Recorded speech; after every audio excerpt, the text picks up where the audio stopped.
Hello folks, this week sees the launch of Dastardly Duos, a brand new limited time boss rush style event that allows us to revisit dungeon bosses of the past by taking on animatronic versions in the Undermine arena. When this event was first announced, a lot of people felt that it kinda sounded like the old Brawler's Guild, but after testing it, I can say that it's very different. This is a limited time event which runs from Tuesday, June the 3rd through to July the 15th. It's on a global schedule with all regions getting it at the same time. The event is open to solo players or groups of up to 5. If you go in without a full group, then you will be joined by follower NPCs, although you can opt out of those if you want a bit more of a challenge. More on that in a moment. There are entry hubs in Stormwind directly above the main gate, Orgrimmar above the portal room, and just outside the main entrance to Donegal. The event hubs see the return of Woden from the old Ring of Blood as a vendor offering rewards and food,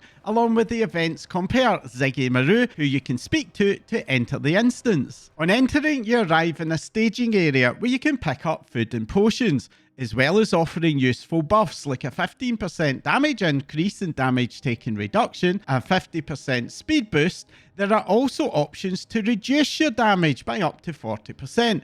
Why would you want to take something to make it harder? Well, these options to make it harder increase the bonuses you get from defeating the bosses and surviving the encounter, and are part of a customizable difficulty system. As well as all the food and potion options, this is where if you don't have a full group, you also get the option to dismiss your follower NPCs and go in undermanned or even solo if you want. Once you're ready to go, just head over to the entrance gate and you'll get a pop-up to start a 10-second countdown. The encounter itself consists of 3 waves, a wave of trash followed by 2 waves of 2 bosses. The goal of the encounter is, as well as defeating the bosses, to accumulate score. Score is earned by defeating enemies with bonuses awarded for group survival and how quickly you defeat them, along with how difficult you choose to make the fights. As well as the potion and food options to customize the difficulty, you get additional options during the fight. Around the arena you'll see large green circles. A couple of these are in fixed locations, but there are also cherry bombs that you can kick about that have their own circles. Fight the bosses inside these circles and they get buffed, making them harder, but they also will award additional score. You'll also be able to find consumable style options to add more time to the timer, summon additional bosses into the fight, and even props which act as a gun turret. The bosses you encounter are all drawn from old dungeons, and according to Blizzard, the lineup of possible bosses will increase every week during the event. Reward-wise, defeating the encounter drops a chest awarding Warbound veteran track gear, and there's also a weekly quest that awards a champion track piece. But probably the most interesting rewards, I think, for many people will be the cosmetic rewards, which will all come from a series of weekly quests. The quest in week 1 awards the Dastardly Banner toy. In week 2, you'll get a winner's podium toy. For week 3, it's a mean ball bag pet. For week 4, the winner's podium high score, which allows you to show off your high score on your winner's podium toy that you got in week 2. And the most interesting reward is from week 5, and that's the event's mount, Tyranitar, a cool albino turtle. And finally, in week 6, you get the ability to display your average item level on your winner's podium toy. Now, I will say that this ordering is based on the PTR. It's always possible that when it goes live, this might change a little bit. If it does, I will add a pinned comment down below. If you miss any of the weekly quests, you will be able to pick them up and catch up in later weeks, as long as you manage to do it before the event ends on the 15th. This of course means that your high score is part of the reward system for this event.